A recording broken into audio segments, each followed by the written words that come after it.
Sesaat kemudian, setelah memperlihatkan ketidaksenangan Takumi, yang mengakibatkan ia melancarkan serangan pedang besar ke arah Liu Qing, kini, kedua dewa yang mereka panggil, mulai jual beli serangan.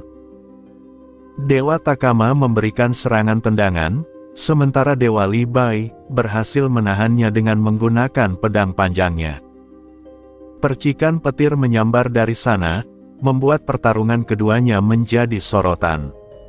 Keduanya terus melakukan jual beli serangan, bahkan melompat dari ubin satu ke ubin lain, bertarung dengan kemampuan hebat mereka. Di lain sisi, Liu Qing ditinggalkan begitu saja, terduduk di lantai arena, sembari masih menahan rasa sakit akibat kehilangan lengannya. Di dalam hatinya, Liu Qing mengungkapkan rasa sakitnya, menyebutkan serangan pedang barusan, seakan tidak dapat terhenti.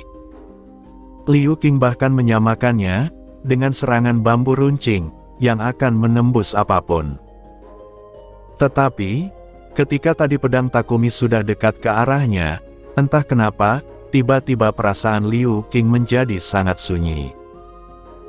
Tak butuh waktu lama, pedang besar yang sebelumnya tergeletak di sebelah Liu Qing, akhirnya perlahan menguap, menghilang dari sana, meninggalkan bekas retak pada ubin di bawahnya. Melihat Liu Qing masih tidak bergerak dari posisinya, para penonton dari bangku Huaxia kembali berkomentar dengan rasa takut. Pria berhudi oranye tidak menduga, kalau hanya dengan serangan ini, pangeran suci dari negeri Sakura, yaitu Takumi, dapat mengalahkan sang Sword Immortal Huaxia, yaitu Liu Qing. Pria dengan kemeja kuning di sebelahnya menambahkan, bahwa sang Sword Immortal itu, sebelumnya sudah mengalahkan banyak lawan yang tangguh. Jadi, ia meminta kepada yang lain untuk yakin, kalau Huaxia masih belum kalah. Chang Sheng yang tak jauh dari sana, yang juga melihat kondisi Liu Qing di lapangan, hanya bisa mengernyitkan dahi, menggertakkan gigi, seakan tidak percaya dengan apa yang ia saksikan. Namun tiba-tiba, dibarengi dengan suara ledakan pertarungan dewa di belakangnya, Liu Qing akhirnya mulai mengucapkan sesuatu dengan pelan. Ia berkata, saat buah dao mulai matang, maka kelima indera pun bisa melihat dengan jelas. Dan saat sang surya bersinar dengan terang, maka para bintang pun akan lari dengan tunggang langgang. Liu Qing berhasil kembali berdiri, berjalan maju ke depan dengan hati yang mantap. Ledakan terus berdatangan dari arah belakangnya, menambah kesan serius yang Liu Qing pancarkan. Lalu setelahnya, Liu Qing mulai mengarahkan tangan kanannya ke depan, mengeluarkan petir kuning dari sana, dan mulai memfokuskan pikirannya. Ia kemudian menarik lengannya ke dada, seraya melanjutkan kalimatnya dalam hati, meminta kepada buah dao untuk terbentuk sekarang. Perlahan tapi pasti, petir oranye yang berkumpul di tangannya, berubah menjadi sebuah gagang pedang, yang selanjutnya berhasil memunculkan ujungnya. Sebuah pedang besar, dengan cahaya berwarna oranye, semi-transparan, yang memancarkan petir kuning di sekitarnya. Melihat apa yang Liu Qing lakukan, sontak saja Penatua Xuan berteriak, mengaku bahwa pedang itu, adalah manifestasi buah dao, milik sang Sword Immortal. Penatua juga cerita, kalau buah dao ini, biasanya tidak mempunyai bentuk yang pasti. Tetapi, buah dao milik Liu Qing, telah mengambil bentuk menjadi sebilah pedang. Semua penonton di belakang juga terkejut, melihat buah dao mendapatkan wujudnya. Dan itu termasuk Chang Sheng, yang sebenarnya tidak memahami apa yang terjadi. Dan karena belum memahaminya, Chang Sheng lantas bertanya ke Penatua Xuan, perihal apa itu buah dao.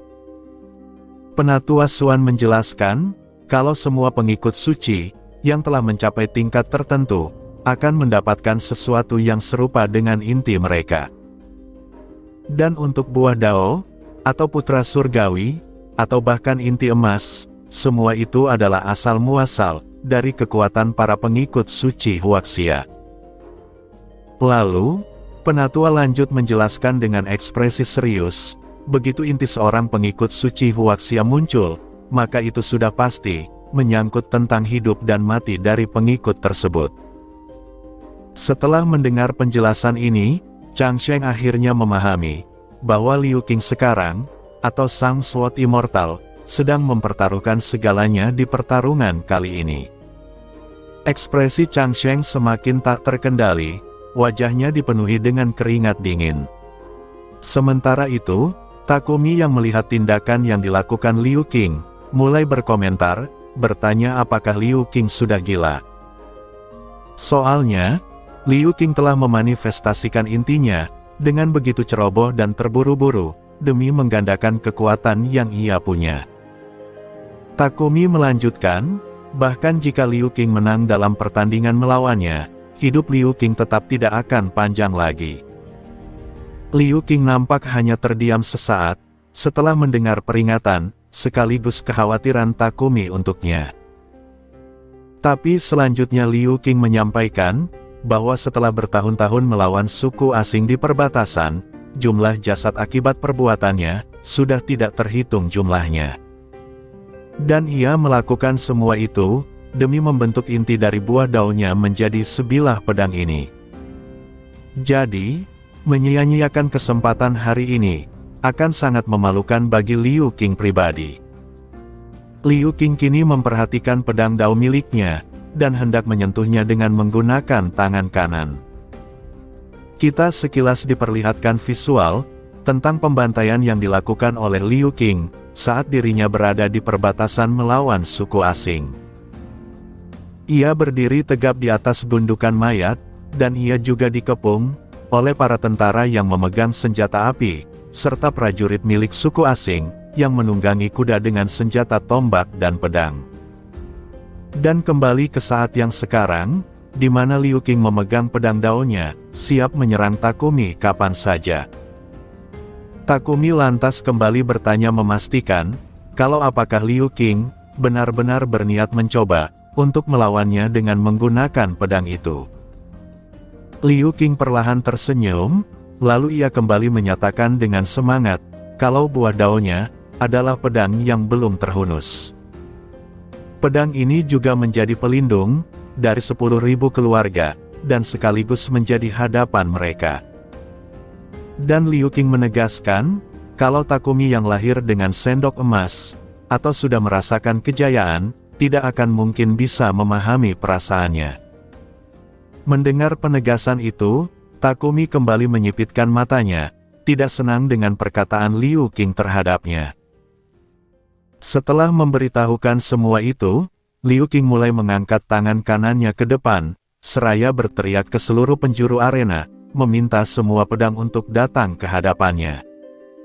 Pedang dao Liu Qing nampak berputar-putar, memercikkan petir oranye yang menjadi energinya.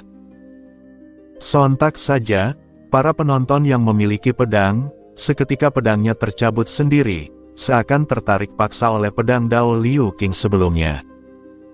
Dan melihat fenomena ini, semua orang tentunya terkejut, memperhatikan banyak pedang yang melayang ke arah arena.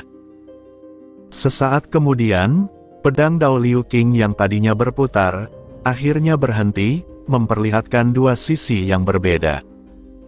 Yang satu adalah pedang solidnya, dan yang satu lagi adalah bayangan dari pedang daonya. Dan semua pedang penonton yang melayang ke arahnya tadi, kini dengan tajam mengarah ke Takumi, seperti 1000 pedang milik Gilgamesh. Liu Qing lalu menyuruh Takumi, untuk maju dan melawannya. Sementara itu, setelah kita memperlihatkan Liu Qing yang siap dengan pedang dao miliknya, kita kembali berpindah, memperlihatkan kondisi kedua dewa yang sebelumnya bertarung. Kini mereka sejenak berhenti, dan Dewa Li Bai menggunakan kesempatan ini, untuk menengguk arak lagi dari botol labunya. Takama kemudian mengakui, kalau ini adalah kali pertama baginya, melihat seorang manusia seperti Li Bai, berhasil menjadi dewa, tetapi malah berlagak begitu arogan di hadapannya, sang dewa asli yang lahir di kahyangan. Li Bai merespon Takama, dengan kembali memberikan pertanyaan padanya, perihal bagaimana mungkin ia menunduk untuk melayani yang terkuat, dan mempersembahkan kebahagiaan serta harga dirinya. Mendengar tanggapan itu, Takama hanya mendengus, memberinya tatapan tajam dengan senyum permusuhan. Kembali ke Liu Qing dan Takumi, saat ini Liu Qing melesat ke arah Takumi, dan hendak memberinya serangan tebasan menggunakan pedang daonya. Takumi yang menyadari gerakan Liu Qing, seketika mundur ke belakang, mencoba memperhatikan situasi dan kondisi. Saat Takumi mundur ini, ia sempat berpikir, kalau ia terkena serangan pedang Liu Qing, maka mungkin dirinya bisa mati betulan. Karena Takumi terus melompat mundur, Liu Qing kemudian memberikan tebasan vertikal ke depan, seakan menyuruh semua pedang yang melayang sebelumnya, untuk melesat ke arah Takumi. Takumi yang melihat itu, tiba-tiba menghentikan lompatannya, melebarkan kakinya, dan melompat lurus ke kanan, dengan tangan kanan yang menyentuh lantai arena. Ia berhasil menghindari serangan kumpulan pedang itu, meski dengan cara mati-matian, dan dengan ekspresi yang panik. Sementara itu Dewa Takama, ia mulai menghela nafas, dan sepertinya memahami, bahwa ini sudah waktunya untuk bergerak. Takama mengangkat tangan kirinya ke atas, mengeluarkan energi ungu dari sana, yang ia sebut dengan teknik Heaven's Might Domain, atau wilayah kekuasaan langit. Dengan gerakan santai ini, Takama berhasil membuat gelembung yang menjebak Li Bai di dalamnya, di mana bundaran ini memuat petir ungu yang menyambar. Dari ekspresi Li Bai, terlihat ia nampak panik, tapi kemudian, ia mulai tersenyum tipis, seraya melantunkan kalimat, begitu angin menerpa sayapnya, ia menderu, melayang 9.000 mil di angkasa. Sesosok burung cahaya terbang ke udara, dan diikuti dengan itu, Li Bai memberikan serangan tebasan horizontal, ke arah penghalang yang menjebaknya, yang membuat penghalang itu retak seketika. Hanya dengan satu tebasan ini, penghalang yang dibuat oleh Takama, langsung dihancurkan berkeping-keping, memancarkan cahaya ungu yang menyilaukan. Takama yang melihat teknik Li Bai, juga membalasnya dengan senyum tipis, seraya berkata kalau itu cukup menarik. Selanjutnya, ia mulai mengangkat tangan satunya, yaitu tangan kirinya ke atas, yang disambar langsung oleh petir ungu. Ia memunculkan pedang hitam dari sana, seluruh tubuhnya diselimuti oleh petir dan cahaya ungu, mengeluarkan teknik yang disebut pedang awan langit. Setelah memunculkan pedang gelap ini, ia kembali menatap Li Bai dengan tajam, memberitahunya bahwa penghakiman surgawi telah tiba. Takama mengarahkan pedangnya ke arah Li Bai, dan seketika itu juga, petir ungu kembali melesat, dan berakhir menyambar tubuh Li Bai. Li Bai terkena serangan ini, dan mengakibatkan ia merasakan sakit yang luar biasa. Melihat apa yang terjadi, para penonton di bangku Huaxia kembali histeris, menyadari bahwa sang Sword Immortal, Liu Qing beserta dewanya, kini dalam bahaya. Pria di sebelahnya hanya bisa memohon pertolongan kepada Tuhan, dan gadis yang duduk di depan mereka, nampak tidak sanggup untuk melihat pertarungan itu. Posisi Li Bai tidak diuntungkan, akankah ia membalikkan keadaan, dan memberikan kemenangan mutlak bagi Huaxia?